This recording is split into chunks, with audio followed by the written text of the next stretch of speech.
चलो हम लोग मेन जो टॉपिक है इसको पे जाएंगे, ये कैसे सॉल्व करना और इसको कैसे कंसिडर करना। तो अच्छे से अभी थोड़ा ध्यान रखो यहाँ पे मैं क्या कर रहा हूँ। ओके, तो सबसे पहले हम लोग क्वेश्चन देखें क्या है। Using Crank Nicolson simplified formula solve this equation. Okay, then उसका x का वैल्यू कितना दिया उसने, x is between 0 and 1 and t is greater than 0। उसी टाइम पे तीन कंडीशन दिया है, 1 2 एंड 3। और ऑल्सो इसने क्या बोला, one step height in T division, one step height in T division. मुझे बोला टी डिवीजन, टी डिवीजन अगर मैं बोल रहा हूँ यहाँ पर ये टेबल है मेरा। ओके, ये मेरा x है और ये मेरा t है। मुझे बता t के साथ में कौन आता है, t के साथ में h आएगा कि t के साथ में k आएगा, आप बताओ मुझे। ओके, यहाँ पर आएगा t के साथ k और यहाँ पर आएगा x के साथ h, करेक्ट। तो ये जो बात कर रहे हैं one step in T division, one step in T division, इसका मतलब मुझे वन पे आके रुक जाना है। मेरा लास्ट जो वैल्यू रहेगा वो वन रहेगा। स्टार्टिंग का मुझे ढूंढना पड़ेगा दोनों साइड पे, एक्स और वाई पे, सॉरी एक्स और टी पे। ओके, तो मुझे एंड पता है टी का वन पे होना चाहिए, क्योंकि उसने बोला one step in T division, ये लास्ट है। ओके, चलो अभी इसके बाद हम लोग क्या करना है, तो हम लोग इसके हिसाब से अपना वैल्यू कैलकुलेट करना चालू करेंगे। ओके, चलो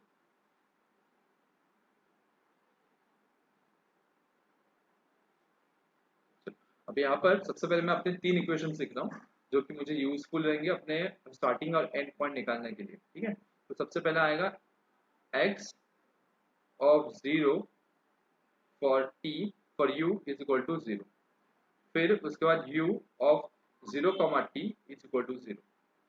करेक्ट है, ये दो इक्वेशन बन गए। देन उसके बाद यहाँ पर आएगा तीसरा equation u of 1 comma t equal to 0। तो इस ये सबके नीचे मैं अभी अपना x और t ये दो कोऑर्डिनेट्स लिखूंगा। तो स्टार्टिंग कितना देखो यहाँ पर, ये वाले पार्ट में, ये वाले पार्ट में सबसे मिनिमम वैल्यू कितना है 0 और सबसे मैक्सिमम वैल्यू कितना है 1। मतलब x इज बिटवीन 0 एंड 1। और यही चीज इसने भी बताया यहाँ पर क्वेश्चन के अंदर देखो। वैसे ही सेम यहाँ पर t, ये जो t में सबसे कम वाला वैल्यू कौन सा, ये वाला पार्ट है। तो मेरा स्टार्टिंग पॉइंट कितना है 0 और उससे बड़ा मेरा t रहेगा। पर यहाँ पर एक चीज इसने बोली है, for one step in T division, मतलब क्या, यहाँ पे जो t का वैल्यू है ना, ये मैक्सिमम इक्वल टू 1 होना चाहिए। समझे, मैक्सिमम इक्वल टू 1 होना चाहिए। तो मतलब ये दो कंडीशन मुझे मिल गई, स्टार्टिंग और एंड पॉइंट दोनों के मिल गए।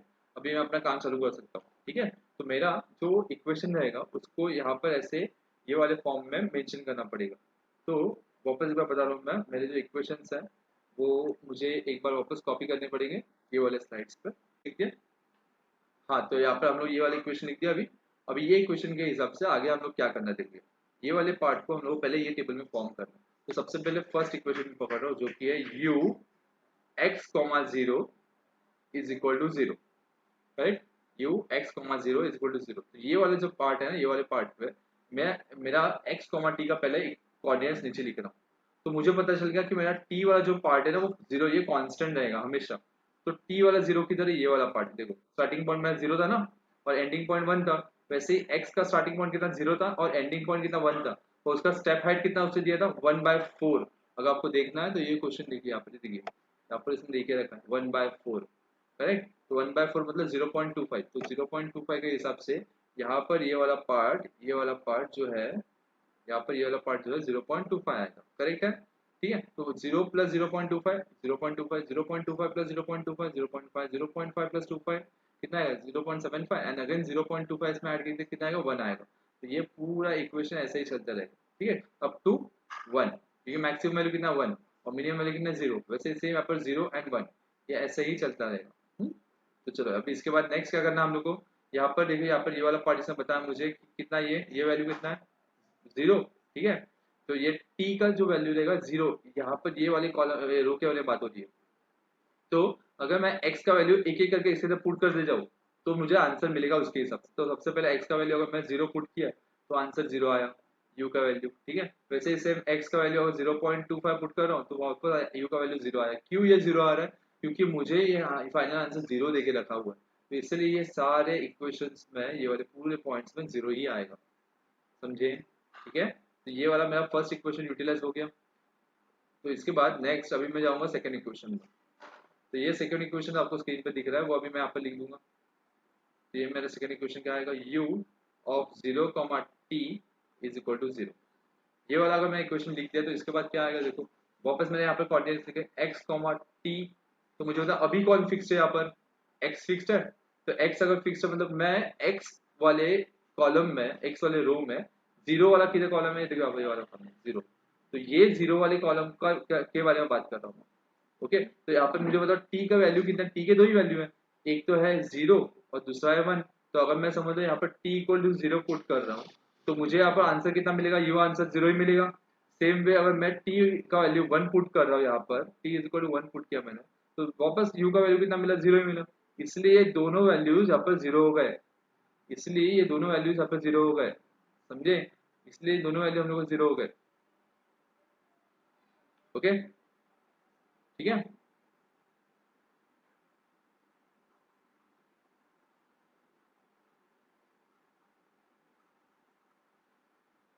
डन, चलो आगे मूव करें।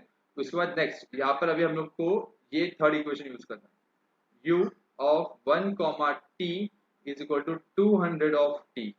तो मुझे बताओ अभी वापस x कॉमा टी लिखना पड़ेगा सबसे पहले नीचे, इसका कांस्टेंट वैल्यू कौन सा है, वन, तो मैं x के रो में वन वाला कॉलम ढूंढ रहा हूँ, देखो ये वाला वन कॉलम है, तो ये वाला वन कॉलम मिला, तो मैं इसके बारे में बात कर रहा हूँ, ठीक है। तो यहाँ पर मुझे क्या पुट करना है, क्या वैरी कर रहा है मेरा, टी वैरी कर रहा है, तो सबसे पहले मुझे टी का वैल्यू कितना मिला, zero, which is the least value, correct. यहाँ पर छोटा वैल्यू सबसे कौन सा है, जीरो, जीरो डालते ही ये मुझे यू का वैल्यू कितना मिला पता है, यू का वैल्यू यहाँ पर जीरो डाल दिया, इसके बदले मैंने ये इसके बदले जीरो डाल दिया, तो 200 इंटू जीरो कितना होता है, zero, correct. Same way second value कितना टी का, T is equal to one, तो T is equal to one put किया मैंने, T is equal to one put करते ही मुझे यू का वैल्यू कितना मिला 200, और टी के बदले क्या डालो अभी, वन, बराबर है, तो आंसर कितना मिला 200, तो यू का वैल्यू मुझे 200 मिला, देखो यहाँ पर। डन, ओके, ये सब कुछ यहाँ तक हम लोग रेडी हो गया, मतलब ये वाला मेरा रो चालू रेडी हो गया, ये वाला कॉलम और ये वाला कॉलम रेडी हो गया, ये बीच वाले जो ये वाले है ना, ये अभी तक अननोन है, तो ये अननोन होने की वजह से मैं इनको एक एक नाम दे रहा हूँ, U1, U2, U3, ये इसको ऐसे नाम दे रहा हूँ मैं, okay, U1, U2 and U3 इनको ऐसे नाम दिया मैंने। तो अभी इसको यहाँ पर पूरा प्रॉपरली सॉल्व कर रहा हूँ मैं, इसको वापस एक बार मैं पूरा एरेज कर रहा हूँ पूरे स्लाइड को।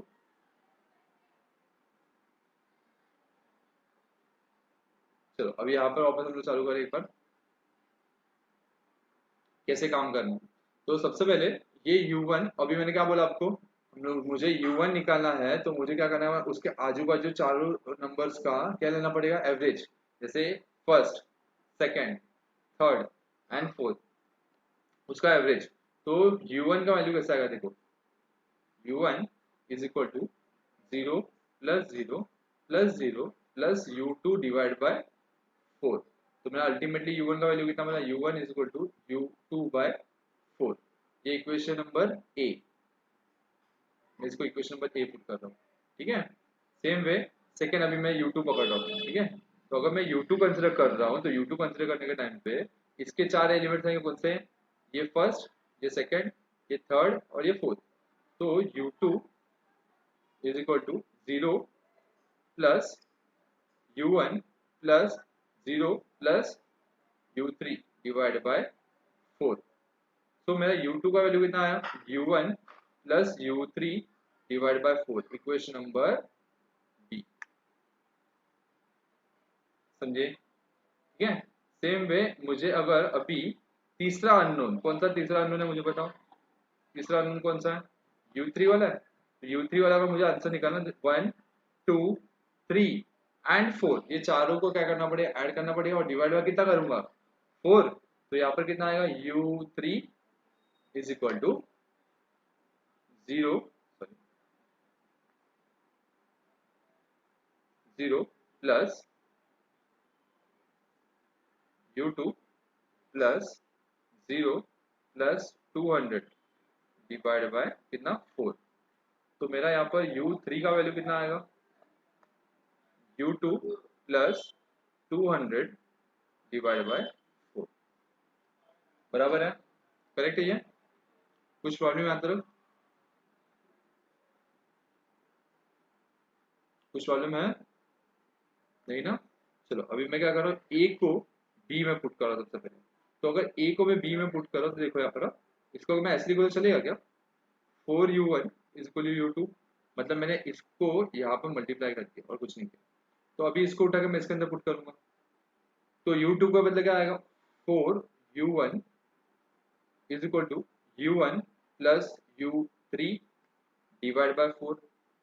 इसको अगर यहाँ पर मल्टीप्लाई कर रहा हूँ तो 4 4 the 16 u1 is equal to u1 plus u3।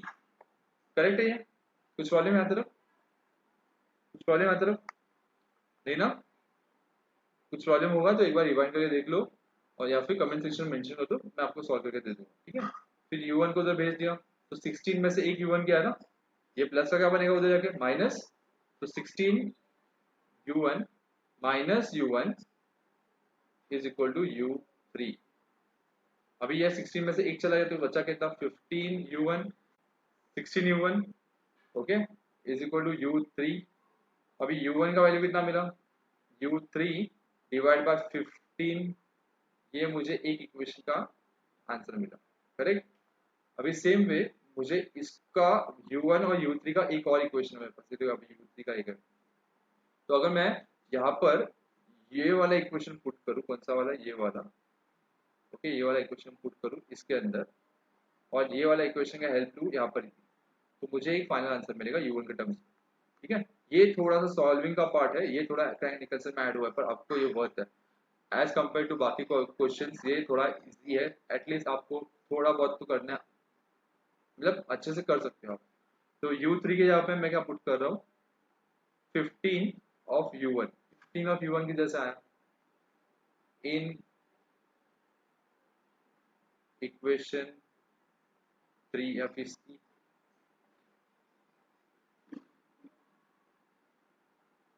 तो ये जो पार्ट दिखा ना, ये वाला पार्ट, ये पार्ट को यूज किया मैंने, इसको 15 को मल्टीप्लाई किया, तो 15 को ऊपर मल्टीप्लाई किया तो 15 u1 आएगा ना, तो u3 के जवाब पे मैं 15 u1 लिखा is equal to u2। u2 का वैल्यू कितना है? 4 u1 प्लस 200 डिवाइड बाय कितना? 4। करेक्ट है, तो यहाँ पर वापस 4 मल्टीप्लाई होगा ऊपर, तो 15 4 का कितना आएगा? 60 u1 is equal to u1 plus 200। अभी ये u1 यहाँ पर आ गया, यहाँ पर जैसे आ गया तो 60 u1 minus 4 u1 is equal to 200। वापस इसका माइनस होगा, कितना आएगा? 56 u1 इज इक्वल टू 200। तो u1 का वैल्यू कितना आया? 200 डिवाइड बाय 56। क्लियर हुआ ये? कुछ प्रॉब्लम? अभी इसका आंसर फाइनल कितना आएगा मुझे बताओ, इसका कितना आंसर आएगा मुझे फाइनल बताओ, कितना आएगा बताओ मुझे। ठीक है, फाइनल आंसर आया u1 का 3.57, ये आया आंसर किसका? u1 का। अभी ये उठा के किस में डालूं? इक्वेशन नंबर ए में पुट u1 इन इक्वेशन ए। तो अगर मैं इक्वेशन ए में पुट कर रहा हूँ ये, तो मुझे क्या मिलेगा? 4 times of 3.57 is equal to u2। तो मुझे इसका आंसर कितना मिलेगा मुझे बताओ, u2 का? तो u2 का आंसर मिला मुझे 14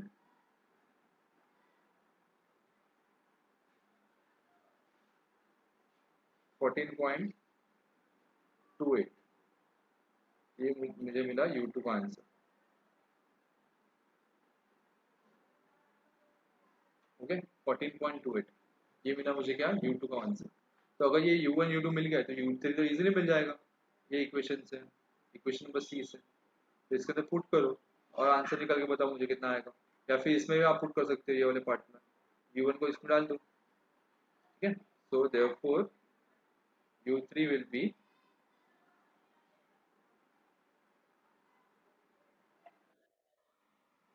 53.55।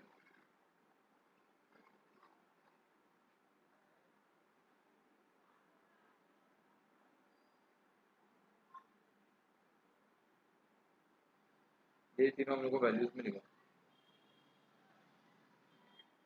तो ये था अपना क्रैंक निकल्सन। किसी को कुछ भी डाउट रहेगा तो आप कमेंट सेक्शन में मेंशन कर सकते हो। अभी मैंने ये वाला जो इक्वेशन बताया, ये वाला जो क्वेश्चन बताया, ये इसका सॉल्यूशन ये ऐसे मेथड से प्रॉपर आपको समझ में आएगा। ये सबसे सिंप्लीफाइड फॉर्म था इसका एक्सप्लेनेशन का। एक बार वापस अगर समझ में नहीं आया तो वीडियो वापस एक बार चेक कर लो स्टार्टिंग से लेकर अभी तक, क्योंकि उससे आपको एक प्रॉपर नॉलेज मिलेगा कैसे हम लोग को इसको सॉल्व करना है, कैसे अटेम्प्ट करना है।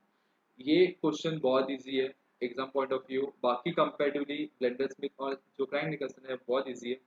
इसको अच्छे से आप सॉल्व कर सकते हो अगर आपका थोड़ा सा सिंप्लीफिकेशन जो पार्ट है वो अगर इजीली आपको आता है तो। ठीक है, तो आपको जो भी क्वेश्चंस है वो आप कमेंट सेक्शन मेंशन कर दो, आपको उसके आंसर मिल जाएंगे। So thank you.